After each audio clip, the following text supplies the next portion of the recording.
Vamos a leer los primeros 17 versículos, la primera parte del libro de Isaías, capítulo 30. Ay de los hijos que se apartan, dice Yahvé, para tomar consejo y no de mí, para acobijarse con cubierta y no de mi espíritu, añadiendo pecado a pecado, que se apartan para descender a Egipto y no han preguntado de mi boca, para fortalecerse con la fuerza de Faraón y poner su esperanza en la sombra de Egipto.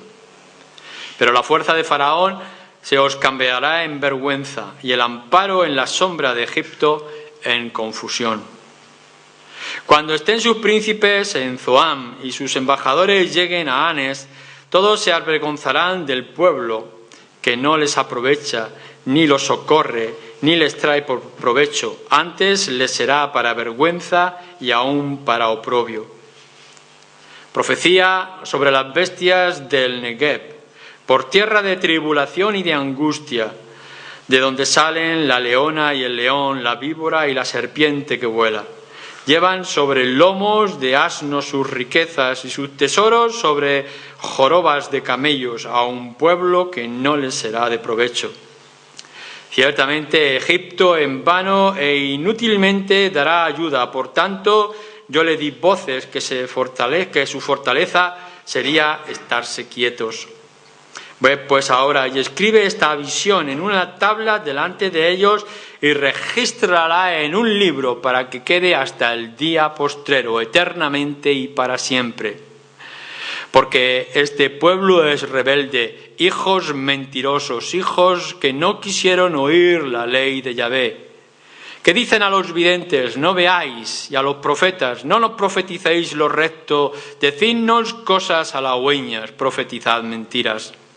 Dejad el camino, apartaos de la senda, quitad de nuestra presencia al Santo de Israel.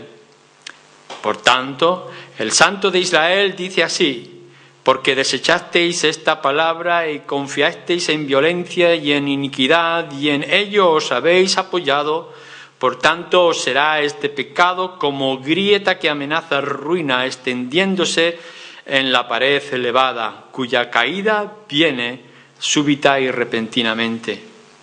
Y se quebrará como se quiebra un vaso de alfarero, que sin misericordia lo hacen pedazos, tanto que entre los pedazos no se halla tiesto para traer fuego del hogar o para sacar agua del pozo. Porque así dijo Yahvé el Señor, el Santo de Israel: en descanso y en reposo seréis salvos, en quietud y en confianza será vuestra fortaleza. Y no quisisteis, sino que dijisteis, no, antes huiremos en caballos, por tanto vosotros huiréis. Sobre corceles velozos cabalgaremos, por tanto serán veloces vuestros perseguidores. Un millar huirá a la amenaza de uno, a la amenaza de 5 huiréis vosotros todos, hasta que quedéis como mástil en la cumbre de un monte y como bandera sobre una colina.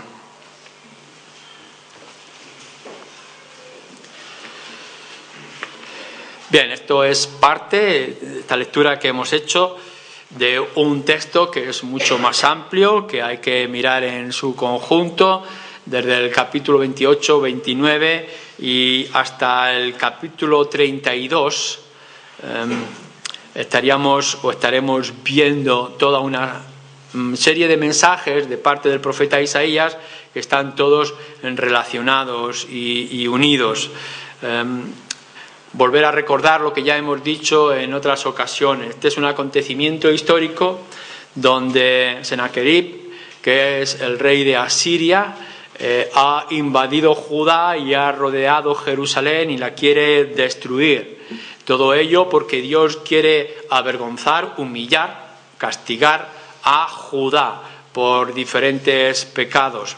Pero aún así, en esas circunstancias en las que se encuentran, hay un clamor. Ezequías clama como pueblo a Dios y entonces Dios le muestra misericordia. Sennacherib, el invasor, tiene que salir corriendo porque tiene otro conflicto y después de una serie de consecuencias o circunstancias muere y Judá es liberada de momento en esas circunstancias. Este es el acontecimiento histórico que Isaías está anunciando y que de él traspola, trae algunas verdades. Está buscando el arrepentimiento del pueblo de Israel, está anunciando de su propio pecado, está anunciando lo que habría de venir después. Sin que nosotros saquemos ese hecho histórico y que podamos ver todo lo que está relacionado en ese momento, en esos acontecimientos de la época, hay mucho que tiene que revelarnos acerca del Santo de Israel, acerca de nuestra redención también, y algunas lecciones de las que deberíamos de estar advertidos. Tenéis que leer Isaías y el resto de los profetas como palabras que han sido escritas para vosotros. Los profetas no escribieron únicamente para su época, sino para nosotros. Es interesante, por ejemplo, cuando vosotros leéis el versículo 8, dice: ve pues ahora y escribe esta visión en una tabla delante de ellos, de Israel. Y eso que escribes en una tabla, dice, regístrala en un libro. ¿Para qué? Para que quede hasta el día postrero, eternamente y para siempre. Bueno, este acontecimiento histórico va a desaparecer. Aquello que estaba ocurriendo, que podéis ver en Segunda de Reyes, capítulo 18 o 19, es un acontecimiento circunstancial que después dejaría de ser. Pero Isaías está diciendo, bueno, aun cuando el acontecimiento histórico, la humillación, vaya a desaparecer, tú escribe estas cosas, le dice Dios a Isaías, para el futuro. Ese futuro somos nosotros. Por tanto, está escrito en un libro, aquí lo tenemos, ha llegado hasta nosotros porque lo que está diciendo es una verdad para aquella época y es una verdad para nuestra época. No lo miréis como cosas añejas del pasado donde solamente podemos encontrar algunas lecciones morales. No, es una verdad que también tiene mucho que decirnos en nuestro tiempo. Y a eso vamos. Mirando el acontecimiento histórico y las circunstancias, podemos hacernos muchas preguntas curiosas de las costumbres, de la vida, de la manera de ser. Hay algo que es muy importante para ti y para mí. Ay, dice el versículo 1, de los hijos que se apartan, dice Yahvé, para tomar consejo y no de mí, para cobijarse con cubierta y no de mi espíritu, añadiendo pecado a pecado. De esto tenemos que hablar en esta tarde, del pecado sobre otro pecado. No solamente habéis pecado, sino que intentando resolver esta ofensa habéis vuelto a pecar. Es un pecado muy característico de Israel, es muy característico del pueblo de Dios. Lo que se está trayendo en este versículo 1 y en los versículos siguientes es algo que se da mucho entre nosotros, que es muy común, que es muy generalizado. No es un pecado que nosotros podamos buscar o encontrar o considerar en el resto de las naciones. Cuando vosotros vais fuera, podéis acusar a nuestra generación, como en aquellos tiempos, de violencia, de inmoralidad, de idolatría, etcétera, etcétera. Podemos hablar de pecados concretos como la embriaguez, los borrachos, el orgullo, la vanidad, la envidia, etcétera, etcétera. Son pecados que están generalizados en la sociedad, en el ser humano, y que tanto los asirios como los egipcios como Israel lo podrían cometer. Pero Isaías, en el nombre del Señor, les está acusando de que son pecadores, pero además a ese pecado que hemos señalado hay que añadir otro pecado. A lo que ya existe debe de añadirse el de ignorar la palabra de Dios o la presencia de Dios. ¿Qué es lo que habéis hecho vosotros ante mi amenaza, que es real, de que Asiria os va a venir y os va a humillar, os va a avergonzar? Es un castigo de mi parte. Cuando vengan y os invadan, ¿qué es lo que vais a hacer vosotros? Dice, buscar ayuda. Pero no vais a buscar ayuda de mí, sino que vais a buscar ayuda de Egipto. En lugar de cobijaros en mi sombra, pues os vais a cobijar a la sombra de Egipto, que es vana y que es absurda. En lugar de buscar una cubierta segura para esta tormenta que os viene, en lugar de buscar a mi espíritu que os proteja, buscáis a Egipto, y así podréis ver que a un pecado habéis añadido otro pecado.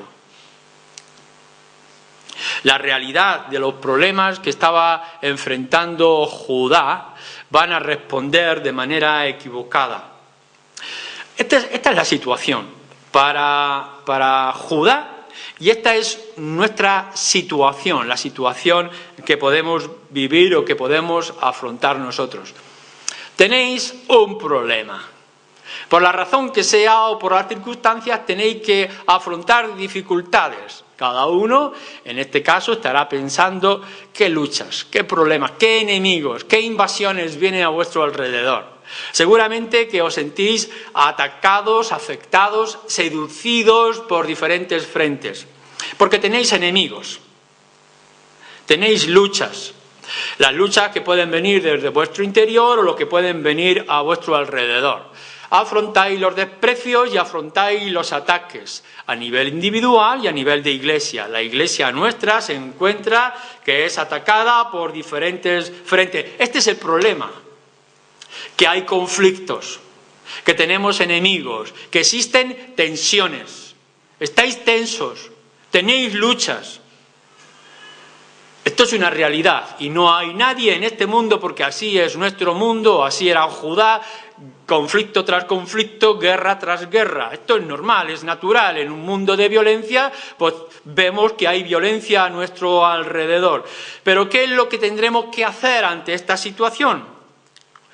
Darnos cuenta de dónde vienen nuestros problemas. Isaías le está diciendo a Judá: estos conflictos, este problema que tenéis, no es por otra causa, sino por vuestro propio pecado. Lo que tenéis aquí es causa de vuestra rebelión, de vuestra terquedad, de la dureza de vuestro corazón. Si miráis en los capítulos anteriores, podéis ver cómo Isaías les ha acusado de la embriaguez, de la inmoralidad, de la dureza de corazón. Multitud de pecados. ¿Por qué viene Asiria a atacaros? Este es el problema, tenéis un problema que afrontar. ¿Por qué tenéis un enemigo en vuestras puertas? Por vuestro pecado, porque sois débiles, por vuestra dureza de corazón, por vuestra falta de arrepentimiento. Y esto podría haberse quedado así, podríamos haber dicho, bueno, sois rebeldes, idólatras, inmorales, y el Señor os va a castigar. ¿Para qué? Lo lógico en estas circunstancias del pueblo de Judá y de nosotros, en nuestro caso, lo lógico ante un enemigo tan fuerte es que viniéramos al Señor y le clamáramos por misericordia. Esta es la reacción que el Señor debería o estaba buscando en primer lugar. Habéis pecado, venís a mí, os humilláis y yo os ayudo. Pero lo que está haciendo el pueblo de Judá ante aquellos enemigos, en lugar de buscar el arrepentimiento, en lugar de buscar la humillación y aceptar la ayuda del Señor, lo que hacen es irse a Egipto y buscar ayuda donde no existe. Siendo lo lógico buscar al Señor, lo que han hecho es buscar ayuda de otro. Y esto, dice el versículo 1, es un pecado sobre otro pecado. ¿Cuántas veces nosotros, ante la desesperación de unas circunstancias difíciles, somos capaces de las cosas más ridículas y más alejadas de la palabra del Señor? Gente que se enferma y aun diciendo que confía en el Dios Todopoderoso, busca curanderos. No lo entendemos. Gente que está sola, en desesperación, y en lugar de buscar la compañía del Señor, que nunca los deja y está muy cerca de cada uno de nosotros, busca la compañía del alcohol o de otros vicios. ¿Cómo es posible que ante en medio de las situaciones nosotros, sabiendo dónde está nuestro socorro, busquemos el socorro en otros? Pero esto es lo que está diciendo el profeta Isaías. Tomar, dice, consejo fuera del Señor. Mirad, cada uno de vosotros tiene la Escritura. No hay libros sobre la tierra en el pasado, en el presente y no lo habrá en el futuro que nos pueda ayudar y que tenga las respuestas más claras y más contundentes que en este libro, la palabra del Señor. Aquí tenéis la misma voz de Dios que habla a cualquier corazón afligido y que da las respuestas, los principios, la ayuda necesaria a cada uno de vosotros. No importa el conflicto, no importa el problema, tenéis respuesta, tenéis solución, tenéis la ayuda en la palabra de Dios. Dios habla siempre en inmensa paciencia y misericordia. ¿Y vosotros vais a buscar consejo en otro lugar? ¿Vais a encontrar alrededor vuestro a alguien más sabio que Dios mismo? Aquel que ha abierto las puertas del cielo para daros un mensaje claro y directo para cada necesidad de vuestra alma. ¿Y buscáis el consejo del mundo? De gente con los mismos vicios y los mismos problemas y por tanto con la misma amenaza de castigo que tenéis vosotros. Os cobijáis, dice en otro, que no es el Señor, que no es su espíritu, nos está diciendo. La realidad, nos dice el versículo 9, el 10 y el 11, la realidad es que no están diciendo el pueblo de Judá o la ciudad de Jerusalén, no queremos la palabra de Dios, no están rechazando la palabra de Dios. Fijaros la ironía con la que Israel está actuando y Isaías está respondiendo. Porque este pueblo es rebelde, hijos mentirosos, hijos que no quisieron oír la ley de Yahvé, que dicen a los videntes, no veáis, y a los profetas, no profeticéis lo recto, decirnos cosas halagüeñas, profetizad mentiras. ¿Os acordáis de aquel rey en Israel, que viene el rey de Judá y están los dos en consulta para entrar en batalla contra otros enemigos? Y el rey de Judá le dice, busca un profeta de Dios. Y Acab dice, bueno, hay un profeta de Yahvé, lo que pasa que siempre me dice la verdad, siempre me dice cosas negativas. No me gusta consultar con él porque siempre me dice cosas que no me gustan. Y el buen profeta de Judá dice, aún así vamos a consultar antes de entrar en batalla. Esto es lo que está haciendo ahora el pueblo de Judá. Y esto es lo que en muchas ocasiones decimos nosotros mismos. No voy a la Biblia porque la Biblia es demasiado negativa. Siempre está hablando de pecado. A la gente no le gusta escuchar acerca del infierno. Y siempre de cosas malas. A lo que a nosotros nos gusta es que nos digan cosas buenas y cosas positivas. Hombre, si pudiéramos traer, por ejemplo, un evangelio de la prosperidad, que nos dijera que si hacemos esto y esto seremos ricos. Y si pudiéramos buscar un evangelio que nos dijera, tú piensa, imagina, y de pronto todo lo que tú imaginas y deseas aparecerá delante de nosotros, como hay algunos que dicen. Esto es lo que nosotros necesitamos. Necesitamos cosas halagüeñas, cosas buenas, cosas positivas. Mirar, los videntes, si no nos vas a traer cosas que nos gusten, no me adivines el futuro. Yo voy a que me adivinen el futuro en las cosas buenas. Si me vas a decir cosas malas, cállatelas. Y en realidad muchos de nosotros actuamos en muchas circunstancias de esta manera. Siempre estamos buscando aquello que nos interesa, aquello que nos acomoda. Hay muchas voces a nuestro alrededor. Pero nuestro corazón caído tiene una capacidad de seleccionar aquello que nos agrada. Yo lo he visto en muchas conversaciones cuando hablamos con personas y tenemos que afrontar el pecado, que el pecador, se agarra a cosas ínfimas, pequeñas, insignificantes para apoyar su propia jactancia, su pecado, etc. Cuando en realidad todo lo demás le está diciendo culpable. Somos capaces de, entre todas las voces, rechazar todas menos aquellas que nos puedan ser favorables. Esto me hace recordar, y quizás un paréntesis, pero me hace recordar la versión de los testigos de Jehová. No sé si habéis alguna vez tenido en vuestras manos la versión del Nuevo Mundo de los Testigos de Jehová. Es una versión muy peculiar y hay algunos versículos que están traducidos de una manera muy fantasiosa. Y entonces dice, ¿cómo es que han llegado a esta conclusión? Y cuando vas a los manuales de los Testigos de Jehová, dicen, es que hay un traductor en cierto año y en cierta época que cogió estos versículos y lo tradujo de esta manera. Ya, pero si este hombre era un enfermo, o este hombre estaba alejado de la realidad. Claro, en la situación en la que vivimos somos capaces de encontrar las cosas más extrañas, pero mientras apoyen lo que yo busco y me agraden a mi propio oído, satisfagan mis propias pasiones, pues bien está. Es un pecado sobre otro pecado. No solamente es que habéis cometido ofensa para con Dios, sino que además queréis esconder, disimular, justificar vuestro pecado y buscáis ayuda en otros lugares y no, en realidad, en Dios mismo. No están diciendo, no queremos la palabra de Dios, a partir de ahora vamos a buscar otro Dios, vamos a buscar otra palabra, vamos a buscar otro libro. En lugar de tener las Sagradas Escrituras o la ley de Moisés, nos vamos a ir al rey de Babilonia o a sus profetas. O en nuestro caso vamos a buscar el Corán que nos pueda parecer mejor, o vamos a escuchar la voz de los papas porque nos pueda sentir más cómoda. No están diciendo esto. Están diciendo, no, yo voy a seguir teniendo la Biblia en mi casa. E incluso voy a seguir leyendo la Biblia cada día. Y además voy a dejar que me den sermones cada semana acerca de la palabra. Pero me va a entrar por aquí y me va a salir por aquí. Lo que voy a hacer va a ser retener la palabra de Dios, pero no cumplirla. Es lo que Santiago tiene que decir y los demás escritores del Nuevo Testamento. Oís, claro que oís. Habláis, claro que habláis, pero no obedecéis. Estáis diciendo, sí, palabra, pero siempre y cuando la palabra me lo diga.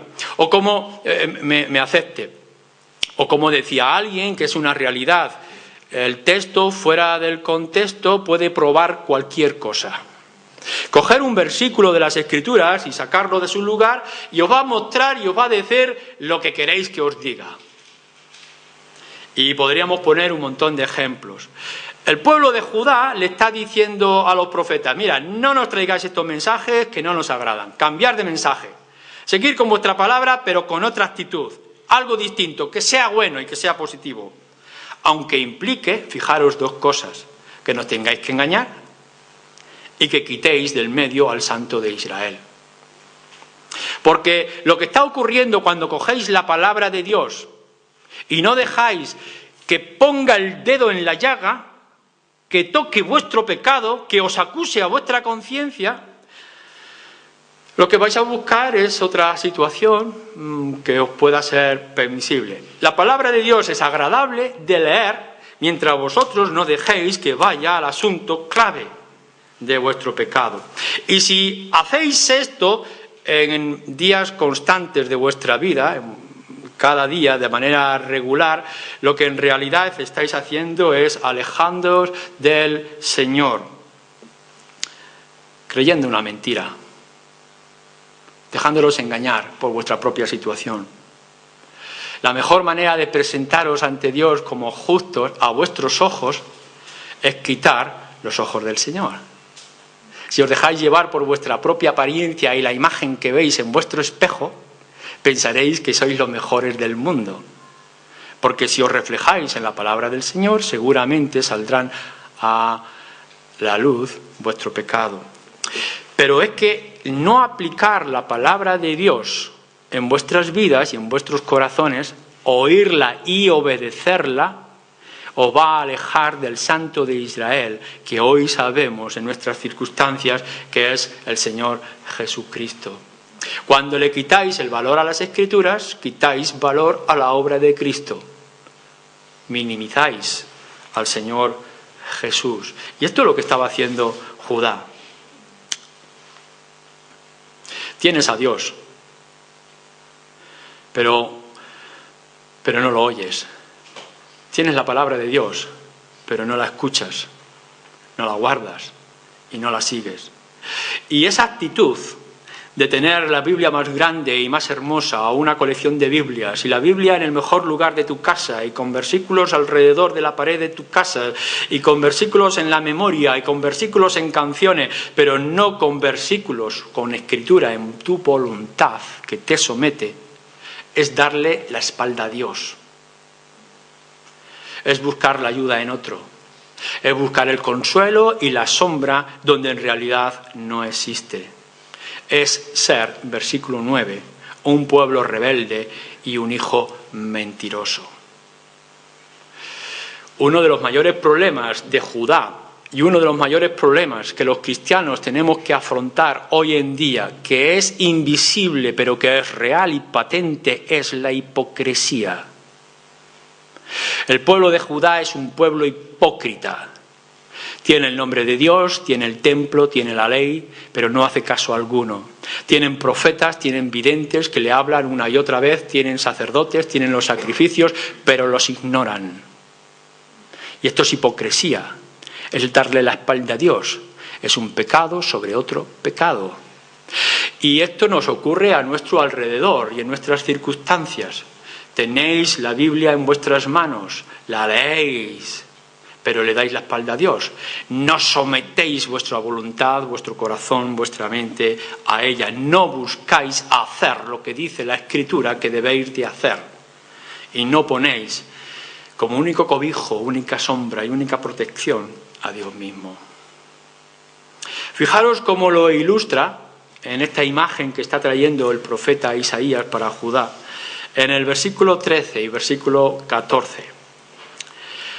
Por tanto, os será este pecado como grieta que amenaza ruina, extendiéndose en una pared elevada cuya caída viene súbita y repentinamente.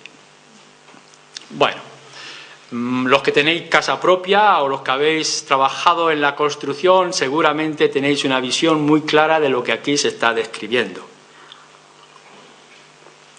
Un día os levantáis, os fijáis y de pronto parece que hay una grieta que ha aparecido en la pared casi invisible. Quizá están haciendo una autovía al lado de tu casa o han derrumbado un edificio que estaba pegado a tu edificio o están haciendo un hueco en el sótano y se ha movido la pared y ha aparecido una grieta. No le das importancia. Pero día tras día esa grieta se va agrandando. La puedes disimular. Una de las cosas muy fáciles que tú puedes hacer es darle una mano suave de yeso y la grieta ya no está. Ya no se ve. Pero la realidad es que la grieta sigue y se sigue ensanchando. En un principio casi puedes meter un poquito de tu yema, pero llega un momento en que ya puedes meter un dedo. Y la grieta se extiende y llega al techo y de una manera súbita, inesperada, cae. Y cae de tal manera que queda en ruinas. Nos dice, es como coger un vaso, un cacharro de barro.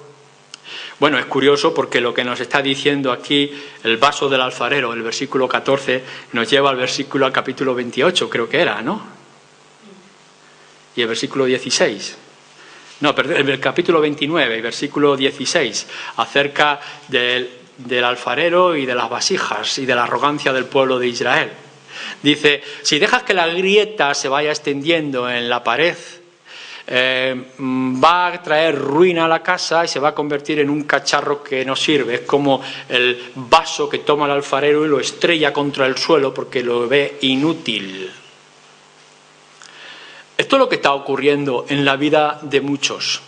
Estaba ocurriendo en la vida de Judá y ocurre en muchos llamados cristianos.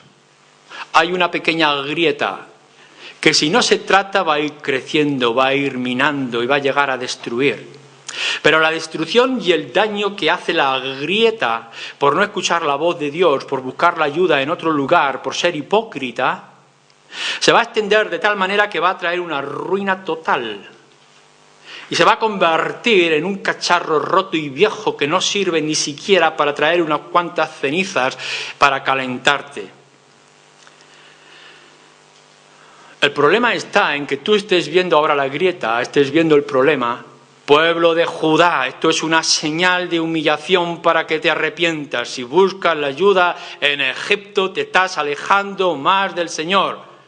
Creyente, cristiano, esto es un aviso. Hay una grieta en tu vida, en tu corazón y en tu relación con el Señor, y si dejas que crezca, si sigues ignorando la palabra de Dios, si no te sometes a ella, si no intentas solucionar tus problemas a la luz de las Escrituras, cada vez va a ser más grande la grieta y al final traerá una destrucción total sobre tu vida.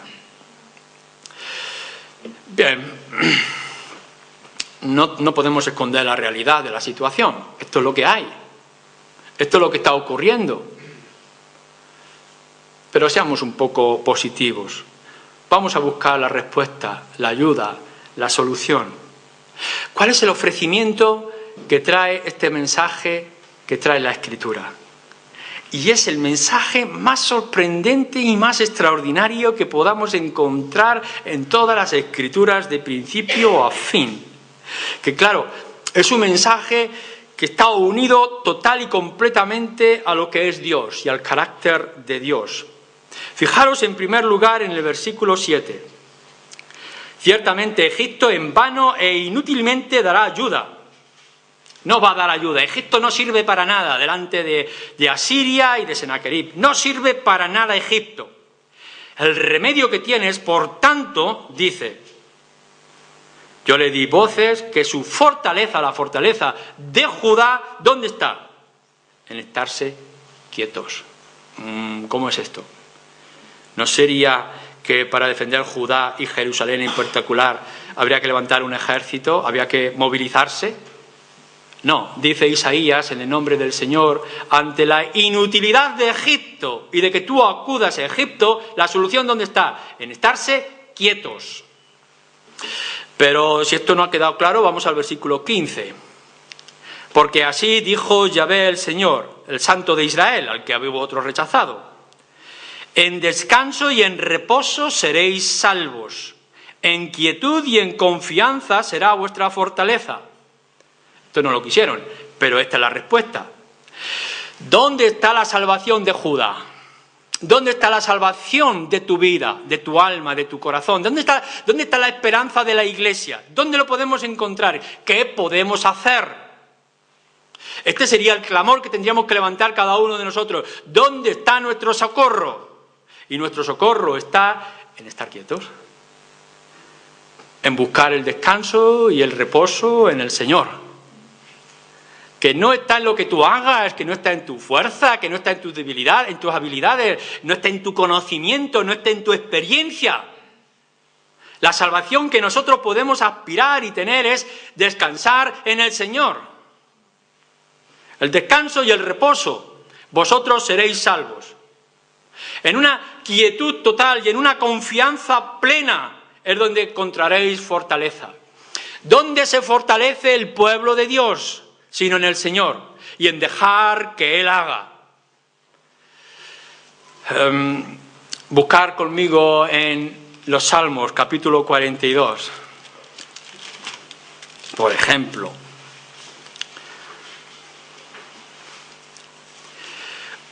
Versículo 5. ¿Por qué te abates, oh alma mía, y te turbas dentro de mí? ¿Es así el estado de tu alma en esta tarde? ¿Por qué te abates? ¿Por qué te turbas? ¿Qué te conmueve? ¿Qué te hiere? ¿Qué te hace doler? ¿Qué te hace sufrir? ¿Por qué te abates? ¿Dónde está la respuesta? Espera en Dios, porque aún he de alabarle, Él, salvación mía y Dios mío. Vamos al Salmo 62.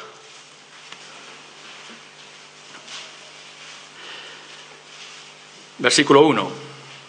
En Dios solamente está acallada mi alma, de Él viene mi salvación. Él solamente es mi roca y mi salvación, es mi refugio. No resbalaré por tanto mucho. ¿Quieres salvación? ¿Quieres respuestas? ¿Quieres ayuda? No la busques en Egipto. Ante el estado y la lucha de tu alma, la aflicción real o ficticia en la que te encuentras, ante tu propio pecado o las artimañas del maligno, Las luchas que vienen de tu interior o las luchas que vienen desde el exterior.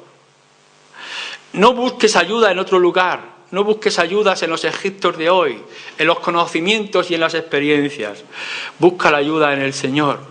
Y sabéis que Dios, el Dios de las Escrituras, el Santo, nuestro Señor Jesucristo, no requiere que hagas cosas.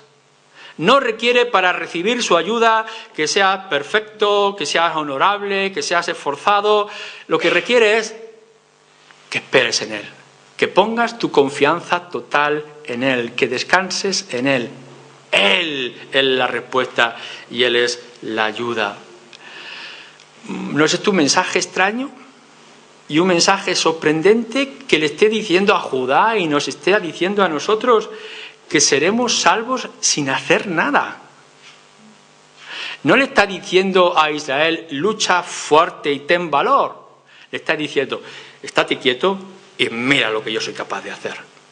Cuando dice en ciertas circunstancias el pueblo de Judá también en lucha, dejarme hacer a mí porque esta es mi guerra, dice Dios. ¿No pensáis que la mejor ayuda que nosotros podamos tener es que en medio de los conflictos podamos dejar que sea Dios que luche por nosotros? ¿Que sea Él que hace la obra? No está diciendo la indiferencia, no está diciendo la pereza, no está hablando de la comodidad, está diciendo de la confianza en Él, no en la confianza en los hombres, en los ejércitos, en los egipcios. La confianza, la sombra, la protección solamente nos la puede dar el Señor. Y si tú estás en conflicto, estás en aflicción, si tienes problemas que no has resuelto, no será porque has venido corriendo a refugiarte en el Señor tu salvación. La invitación de Isaías y de este pasaje y mi invitación en esta tarde es que seas quien seas, te encuentres como te encuentres, no importa de qué problema, ven al Señor, refúgiate en Él y deja que Él obre. Amén.